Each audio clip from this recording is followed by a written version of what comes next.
Prime Minister Margaret Thatcher's iconic Walk in the Wilderness photograph has become a symbol of the decline of industrial Britain. But Mrs. Thatcher is walking on the derelict Head Wrightson engineering site. Head Wrightson was revered worldwide and renowned for the skills and dedication of its workers.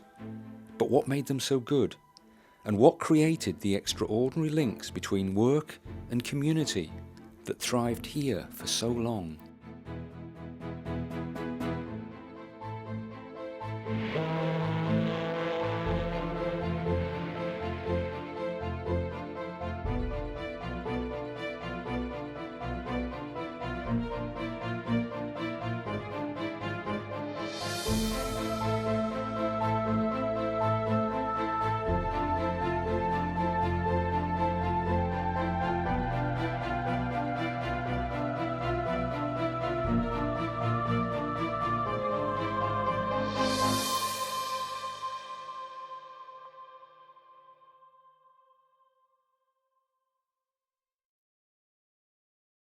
Pride.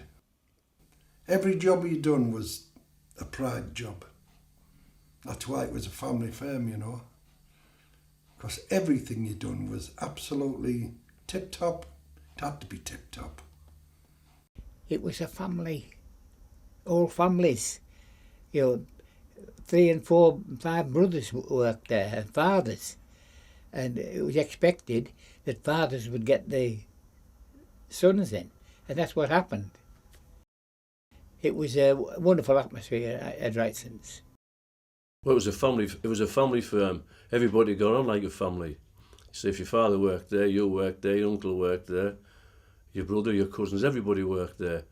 And you went out together for a drink. You even played football together, cricket together. You even played table tennis for the club. They had a nice social club, dances, and everybody met together. And then they went to work together. But I never will forget the comradeship in the works. Nothing was impossible. You would succeed. And that was the environment that you had in those days. And we did succeed.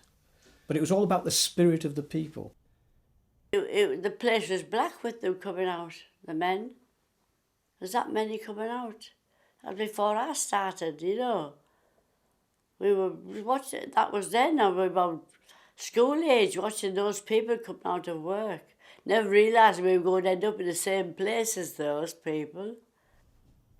The works were an unavoidable part of everyone's life. Connie Tunney stands outside her home in 1936 with a cousin and a friend. All 3 would soon pass through the gates at the end of the street. And we were only working on 2 planks of wood, and we're quite high. Didn't be as high as this house. No bother, just get up and do it. It was a job, you were paid for it, you got on with it. Plus the fact I only lived round the corner, you know, and you'd fall out of bed and I was there. I mean, I only lived in 36 Britannia Street, you only had to walk down Nile Street and I was there, you know, at work, so even though I was late. Maynard Wilson was 14 years old when he started work in 1929. I had a friend called Cal Hunter. He wanted to go abroad to work, and he had to go for an interview in London. They only asked him 2 questions. Where did you serve your apprenticeship? Head Wrightson's. Under Sir Guy Wrightson? Yes. Right, and you got the job. No more questions. That was it. You got the job. That's how revered Head Wrightson's were. I remember going down to London once on one of the trains going back to school, and when you got off at King's Cross, well, there was a huge, it was the entire, instead of the glass, it was a huge panel, big board, incredible. And when you got out of the train, you saw that, it made you feel quite proud. Tremendous range of equipment that we could produce. We could turn 27-foot diameter, nearly 100-foot long. You know, there was a lot of skillful work, skillful people in Head Wrightson. it gave you a sense of security. And I know, you know, through the 70s and 80s, security came very much with a small s. But prior to then, you know, you felt as though when you went into a company like Head Wrightson's, it was a job for life. It all began on the banks of the River Tees in 1866, when Thomas Wrightson teamed up with Arthur Head. Wrightson was a brilliant engineer and scientist, trained at Armstrong's Newcastle Works. Nearby was a railway, plenty of iron and coal, and an eager workforce, many of them refugees from rural poverty or famine in Ireland. Here generations of baronets and boilermakers worked together to make bridges, viaducts and piers. In fact, they could make and did make almost anything at the Trafalgar Street Works, often on a vast scale. Many of these products are still in use.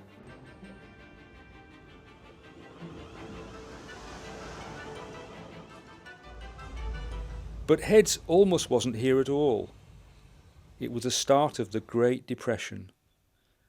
2 neighbouring shipyards closed, and it looked like Head's was next. It was 1930, and the second baronet, Sir Guy Wrightson, was in charge.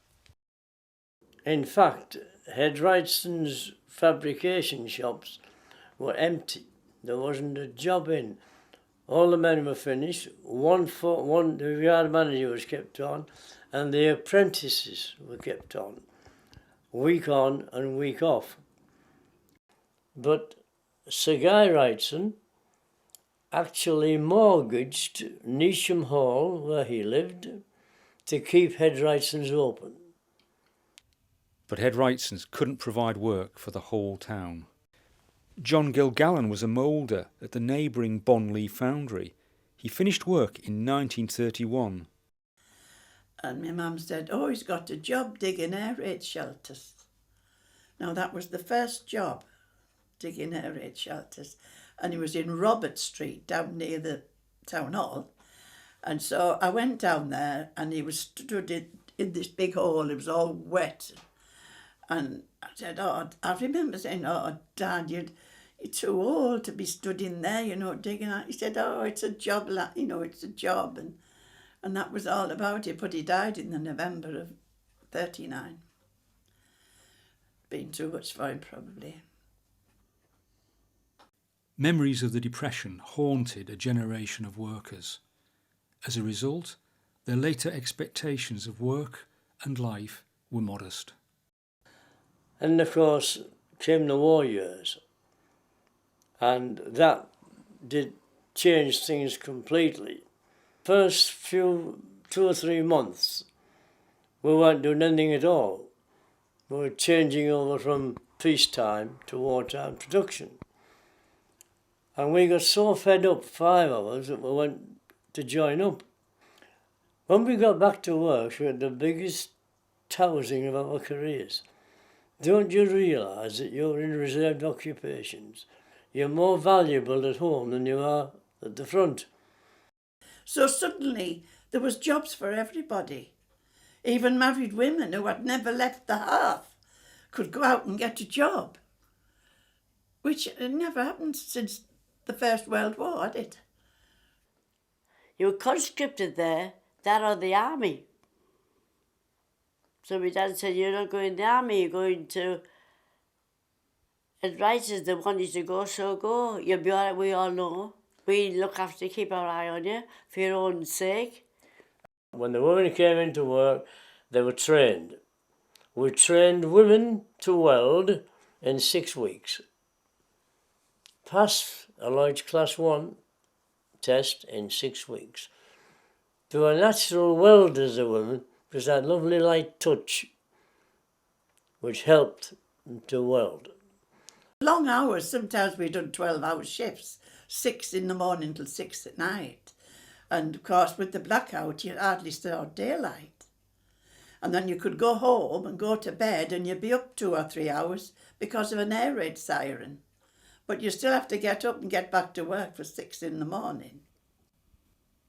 If you were an apprentice, you were deferred until you were 21 in the war. Of course, if you hadn't an apprenticeship, you got called up at 18.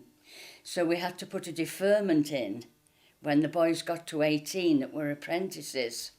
And I remember Mr. Shepherd saying to me, you must always be strict about these records, because remember, if you forget one and the boy gets called up and gets killed, it'll be your fault, which put the fear of God into me at the time. Richard Wass was a fitter and turner at Head Wrightson. Like many other workers, he met his lifelong companion at work.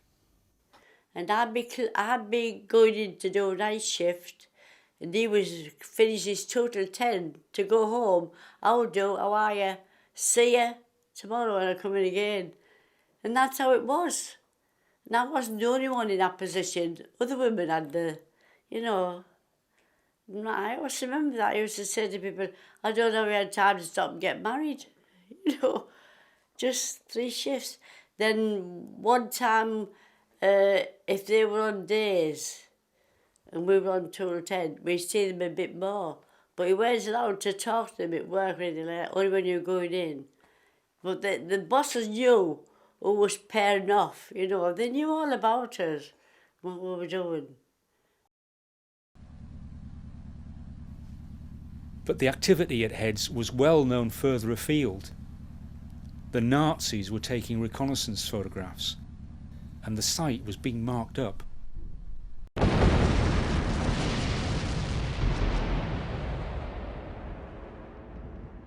The works was very badly damaged in one raid at night round here.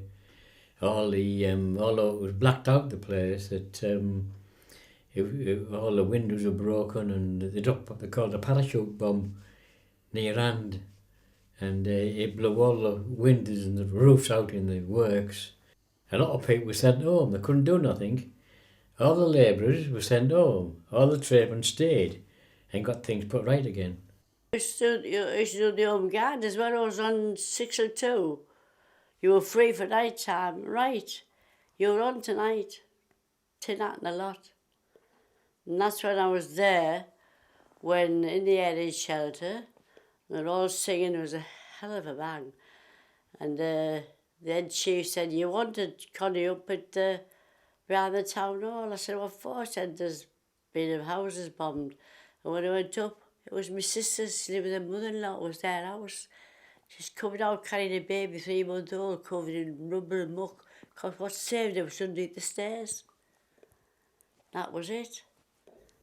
Well, it never stopped us from working, that's the main thing. In about, 2 days, we were back doing our full-time work again, except we had no roof on.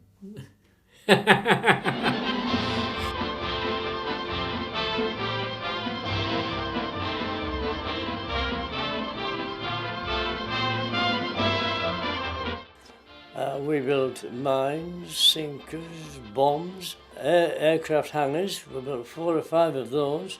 We built tank landing craft. And we were turning out a record, 12 a month. That was 3 a week, tank landing craft. I mean, the tank landing craft alone, with our lads across from D-Day. There's a great communal spirit among people in those days. And it was that spirit that got us through. Without it, we'd have been gone. There's no doubt about that. We'd have been gone. Head Wrightson would play an important part in the post-war reconstruction of the country. The coal, steel and rail industries were all being nationalised, and they needed modernising. The Wrightsons' personal contacts ensured the company had a fair share of the work.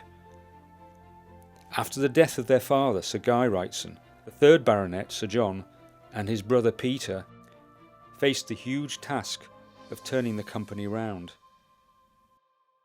They were together for most of their lives, strange enough. They went to the same school, they went into the same regiment in the army, Durham Light Infantry, and then they both worked for Head Wrightson for all their working life, really. It was a perfect time if you were in business, in engineering in those days, there was a tremendous demand. And I think that after the Second World War, and certainly right through the 50s, where there was that a lot of growth, and the 60s, they were the sort of boom times. But without Head Wrightson's renowned apprentice school, the company would not have met the demands of rebuilding post-war Britain. In 1952, Heads took apprentices on a trip to London, and it was typical of the firm's paternalism. They met their MP, visited Parliament, a show, and saw an exhibition about Leonardo da Vinci at the National Gallery. The company's future lay with the talents of people like them.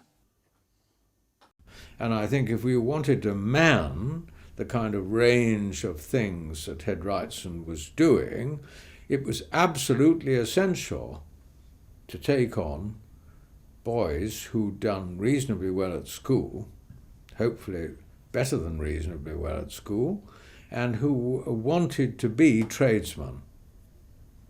Because without that, at that time, you couldn't man the works.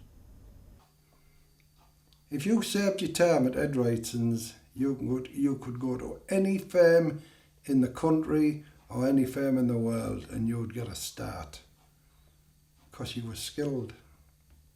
So we got the place, and I suppose, one of the things is that a lot of mining fathers have one ambition for the son, is not to go down the pit. And so they got me at Head Wrightson's, and they were quite proud of that. When you were serving your time there, the first thing you did on a morning was on top of the roof doing PE. So they kept you fit before they started your instructions in the apprentice school. The culture then, the direction then was get an apprenticeship. But within engineering, I didn't know what branch of engineering to have an apprenticeship in. And that's why I thought the apprentice school was such an excellent idea, because it exposed you to all facets, and you were then, with some guidance, given almost a free choice of what you wanted to be as an apprentice. And I suppose I was a little bit mercenary and motivated by earning money, and welders earned the best money in those days. So as far as I was concerned, I was going to be a welder. Well, a welder was a decent wage. The top men were getting in 52, they were getting top welders on piecework, were getting £10 a week. Well, I said, well, I'm going to be one of them. My wage was only about £2 odd. So I said, decided to be a welder. Professional footballers were only getting £10, and a welder was getting £10, which was a good wage at that particular time at 52. So I decided, right, I'm going to be a welder. There was a remarkable school of people, if you like, in authority, and there was absolute respect paid by the people who were in the apprentice school to the discipline that they got and the authority that was around at that time. And it also encouraged you to aspire, so you had opportunities within the company. If there was an opportunity to grow and the company saw you capable of growing, then there was always that opportunity to grow into something more than you first set out. As apprentices, we were working 5 days a week, Saturday mornings and Sundays, and 2 nights over, and then going to night school as well. And we were only apprentices, so there was a lot of work around. You had to, in the early 50s, you had to learn quickly because you were doing a man's job when you were a boy.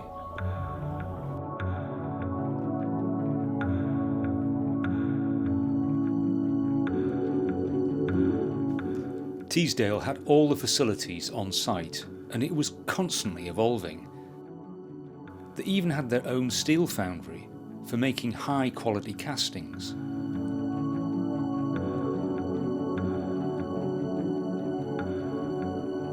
It was all done in the bridge yard, which was a complex setup, really. Starting from template making, from the template shop, the templates came to the young lads to mark off the beams, the joists. We used to have wooden templates, put them on the beams, popped holes in them for the drillers to drill out, and that was shipped to different parts of Head Wrightson to be built. It was rather complex, but it worked like a dream. Although their wages were often half that of the men, many of the women workers stayed on after the war. The noise. Oh God. And you know, well, what they're doing and what are they doing? Where do you walk and where were you safe to walk? There was a lad called Shanks Stevenson, and I was his mate. And he said, "Oh, I'll just pick that drill up." You know, heave it on your shoulder, and then he carried the tube, the pipe that the wind would come through. And right, we're going down here to work. Very few men down there that you could say weren't gentlemen. They were all canny lads, yeah, and they all treat you all right. My father went mad. I'd went and got the job without asking him. When I told him, he went absolutely crackers. He said, "You just gonna tell him you're not going?" I said, "I start Monday, you know." So, but it was a really good job. I really enjoyed it. British Rail was replacing outdated rolling stock. Heads built thousands of wagons to replace it, and specialist stock was also being made for export. Kath Harrison started in 1951. Well, the railway wagons used to be lined up in the bridge yard, and as you sort of drilled the floor of one, you'd jump out and get into the next one and do that. There'd maybe be 4 or 5 on railway lines along the works. The windy driller would start and you'd hold the handle, then of course you had to get out and get into the next one to do that, you know, there was no steps. Head Wrightson developed unique skills in the production of dock and harbour equipment, which began in the 19th century.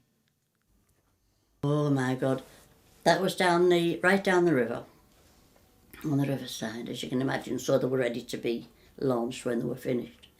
And used to crawl in a hole and round to drill holes. So you had all this piping and the machine to pull through. Imagine all the holes inside to get in and where the water would go through when the dock gates were made, when we were operational. Yeah, we just used to do it. I'd done a lot of pressure vessels, and when we were doing the pressure vessels, we had to go down the pressure vessels to do the last dished end. We had your welding gear, your cleaning gear, your extractor fans, your light, and then sometimes with that narrow, you had to pull it out by your legs. You crawled inside, but you couldn't crawl backwards. Then you had to put a rope on your leg and pull it out by your leg to get you out when you finished the job. We're talking about Trafalgar Street now. It was only 10 minutes from where I worked. When it was Ernie Lister, he said, "Do you know it's raining?" I said, "Oh, it isn't. I've got washing out." He said, "Oh, go and nip home and take it in." The steel industry was also expanding. Heads built many of the furnaces. Head Wrightsons provided all you needed to make steel, including torpedo ladle cars. But everybody worked hard, really hard. Everybody wanted to work hard. There was no health and safety at then. Amazing what we used to do. Building a blast furnace, it's riveted, where you had to put drifts in and square the holes up and everything. And you finished up standing on 2 drifts. Well, there was one staging up now and everything. Cost a fortune. Nobody ever got hurt. People were careful. But you were swinging a big hammer, 7-pound hammer.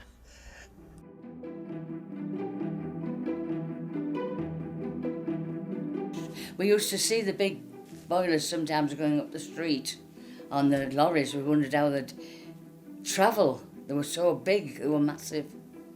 You couldn't sort of believe the size of them. But yes, everybody, they came out, it was a spectacle. Everybody came out and looked with awe. What on earth's that? And that's what we, Head Wrightsons, they built that. I remember that big vessel coming out of Head Wrightsons and coming up to Trafalgar Street, and the way that there was houses, about half a dozen houses, and the big vessel It looked as if it was going to tip any minute. Just seemed as if it was going to go over into the houses. But I mean, that was tremendous. But the scale of what lay ahead would present even greater challenges.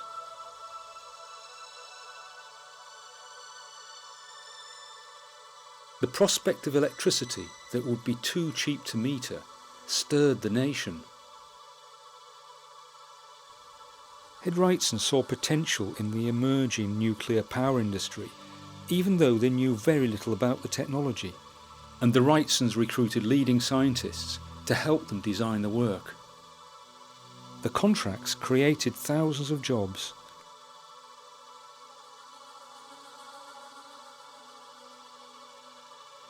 We got into the nuclear power industry in a way that we went into quite a lot of different businesses through the enthusiasm and the marketing skills of the Wrightsons, notably John Wrightson, who was always game to take on something new and exciting, and was a very persuasive person and who knew a lot of people, and he got us into the nuclear power plant company, which was the first consortium we were in and which built Bradwell. Head Wrightson had developed advanced welding technology, and this earned them the contract for 8 boilers and then more for later plants. It provided years of work for the town. How would they get the 800-ton boilers out of Thornaby? But it was a work of art, it really was. And that was all due to a chap who came in, new nuclear power. We were going to build them plates small and take them down there and rebuild them down there. And he said, when he had a look at the place, he said, why don't you launch them, take them down by river and sea? And when Sir John heard that, that was it, you launched them. Find out how, and we did, and a big success.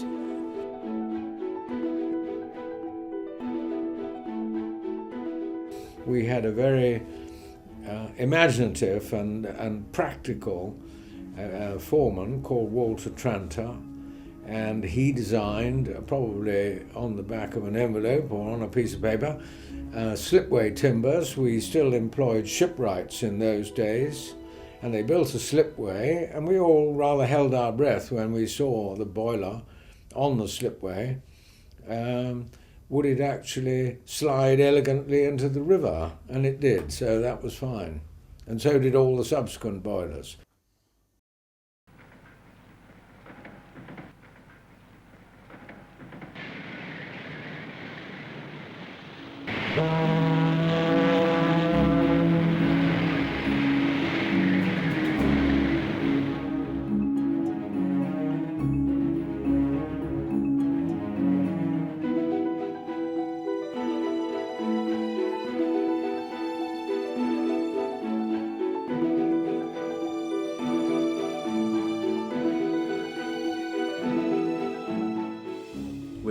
I was out in the apprentice school, the first launch.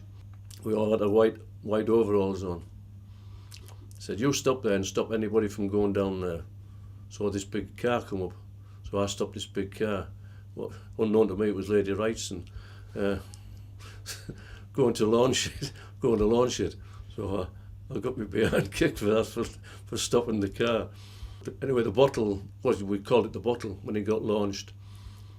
And the tide back, everybody got drenched. They all stood there in all the fancy clothes and that, watching all the launch go down, and all the backwash of water come up and drenched everybody. That was the first big launch we had down there for the nuclear. And later on, they done all the nuclear boilers, and they just launched everything. It was a great achievement watching them go down the Tees at that particular time.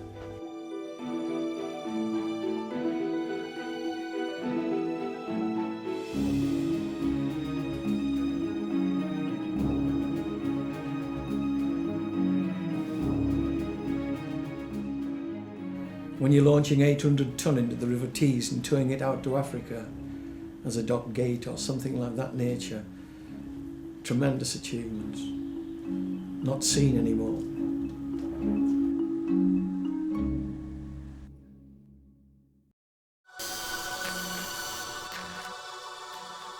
Head Wrightson had as good a health and safety record as any other firm, but given the nature of the work, there were hazards. You ask how many around the town that's left living now, and all out, there's not many old welders, you know.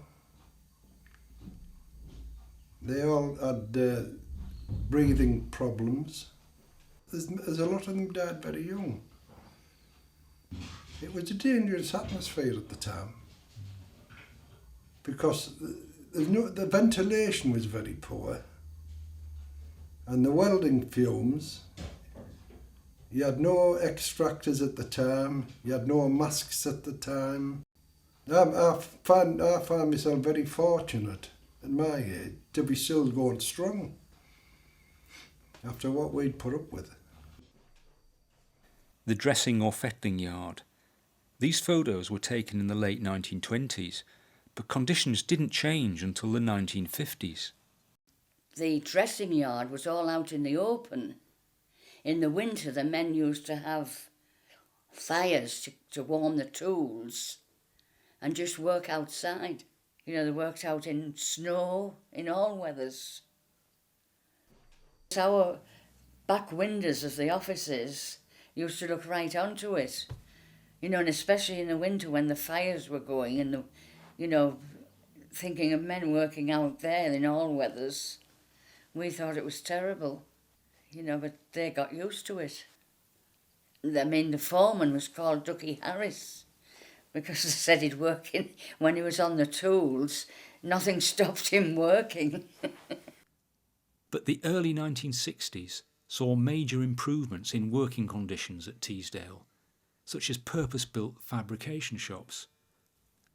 And for the first time, health and safety was being regarded seriously across working Britain. For some young labourers, though, conditions were often not as ideal as those a tradesman or apprentice might enjoy. At 9 o'clock you used to get a cup of tea, but you weren't allowed to sit down, you had to stand where you were working. Why? There's no what point is sitting down for 10 minutes, having a rest. Surely you'd get more work done, but you had to stand up. When I left, I got a job on the council on the parks department outside grass cutting, and it was like heaven from hell. From going from hell into the boss just said, "Here's a pair of shears for your first job. Walk around Thornaby, cutting under the street signs." You're a person of the era that you were in, and if you're a 15, 16-year-old apprentice and you come into an environment, you are of that environment. And, it was an era when you did what you were told, your parents said it's good for you to have a trade, so you stick in and get a trade. And then as you go through, you live in the paternal environment, I suppose, of the Head Wrightson's organisation. And so it was a paternal environment.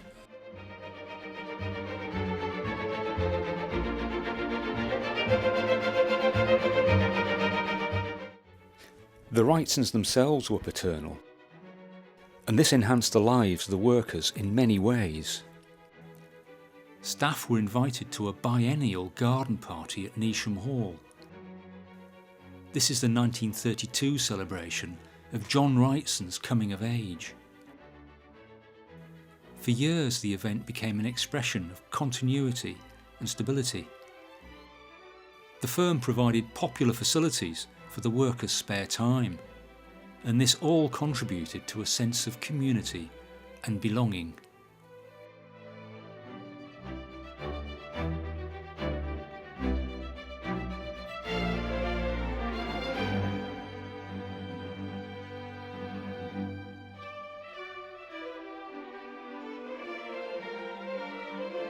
It was a good social life. You knew that many people. Some of the young ones decided after the war that they would like to start a youth club.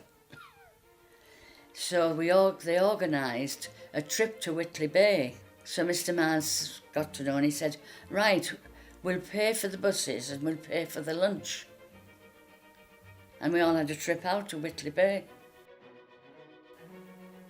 I mean, anything we wanted, like, you know, when we wanted to start a dramatic society, they gave us so much money, which was very popular.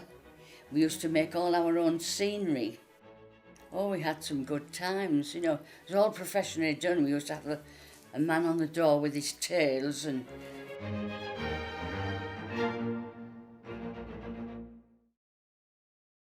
From its very earliest days, Head Wrightson became international. No doubt about that.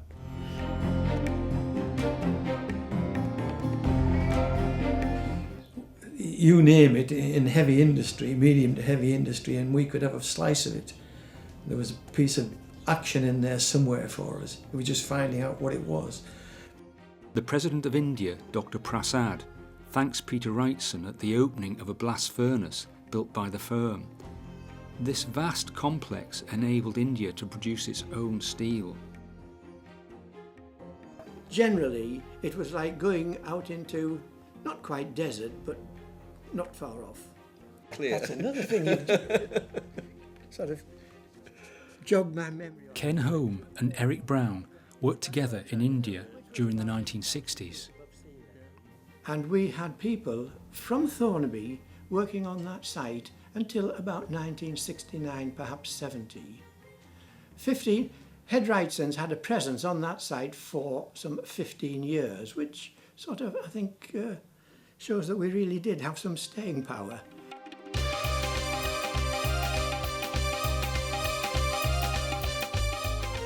The Head Wrightson team on the site comprised of 8 engineers, together with 3 of their wives. Following that, we had about 100 Indian engineers working on the site and over 10,000 Indian tradesmen and labourers.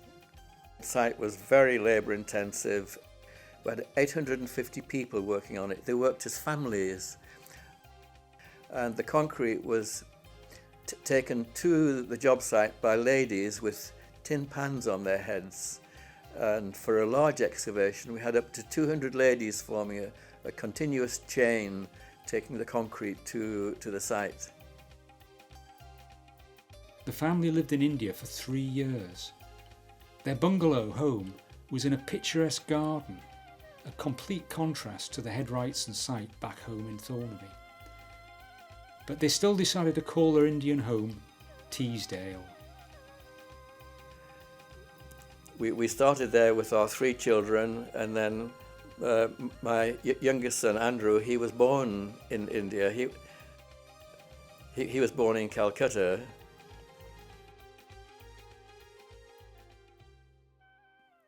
Andy Holmes is now a director of his father's company.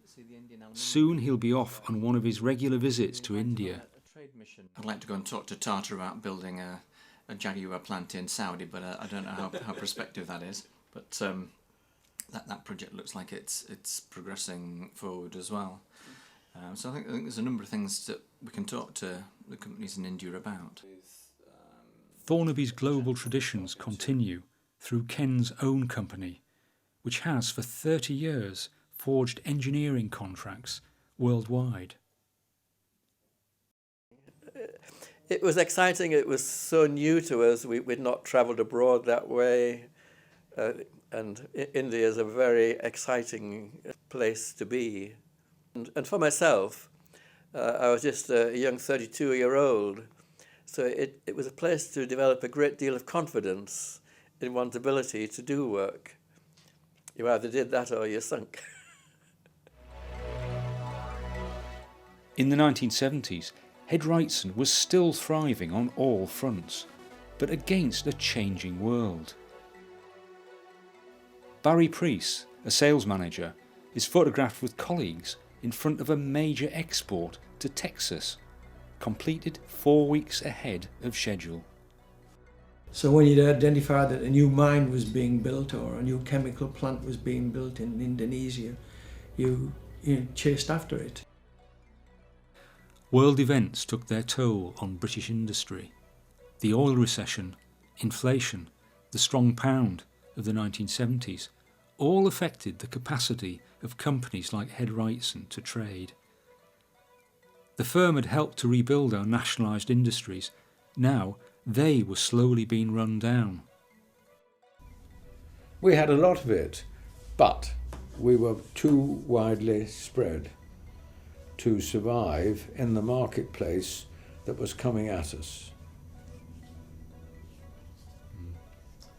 on our own. We either had to reduce our scope, put all our resources behind a very limited range, much more limited range, or we had to go into a bigger company. In 1977, Head Wrightson merged with a similar company nearby, the Davy Corporation. 10 years later, though, it closed for good. Head Wrightson's today, in the site that it was and how it was laid out, couldn't survive. You need to tear it down and start off with a blank piece of paper. Like the whole profile of Teesside changed, didn't it? If you looked at the fact that there was the manufacturing facilities were overtaken by, and even today, Great Britain does not have, or the United Kingdom does not have its product or its technology base that it had some 20 years ago. We've declined with our investment. You don't find apprentice schools like that existed in the days of Head Wrightson. You don't find those training situations any longer. Today, there's not a trace left to show that Head Wrightson's works ever existed on Teesdale. Postmodern architecture sprang up soon after Mrs. Thatcher's visit. Financial centres and service industry now populate the 50-acre site. But Head Wrightson is far from forgotten.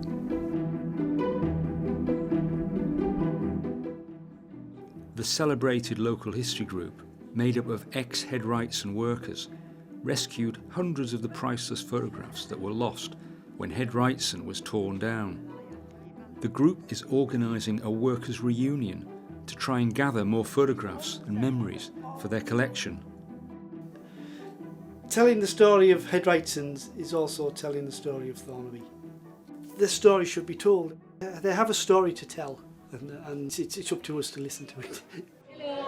We've got a lot more in the tower house than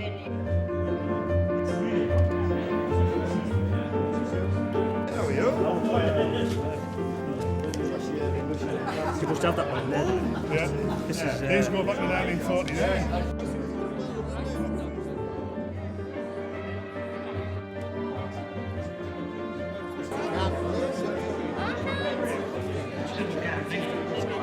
Transporting them up by road, and that's the way that we got the order. You got a job there as a plate. Yeah, he went back on the tools. Didn't he? Yeah, he did. Yeah. Didn't he go back on the tools? Oh, he went back on the tools at Cleveland. He did night shifts and that sort of. Albert Roxburgh, a toolroom fitter at Head Wrightson, is organising a book with the Teesside Industrial Memories Project. You build up strong companionships, which you remember. You remember them more than you remember some of the rougher times. People have got Head Wrightson's connections and have stuck together in a sense. They've kept contact with each other. Where's he at now? Where's he doing? Harry Wardell. Yeah. On the Mess of Gresham. Yeah. Oh. I used to repair this bloody thing. I don't know who did it yet. He's a long-haired bugger there. So the memories and the photographs are being urgently gathered and recorded for the benefit of future generations to appreciate in the exhibitions, books and films of tomorrow. For one day, Head Wrightson will be living memory no more. Stockton Forge departmental cricket team. Better than watching telly in the 60. That's my father, Jimmy Alsop, who was also in Ed Wrightson's band, 1953. I always remember the Bradwell boilers. Every time they launched the Bradwell boiler, or even Doc Gates, they used to take me down and watch the launches. And then years later, I worked on the Doc Gates myself. Worked quite a number of years on them, up until he retired of ill health. I think he was 63 when he retired because of ill health.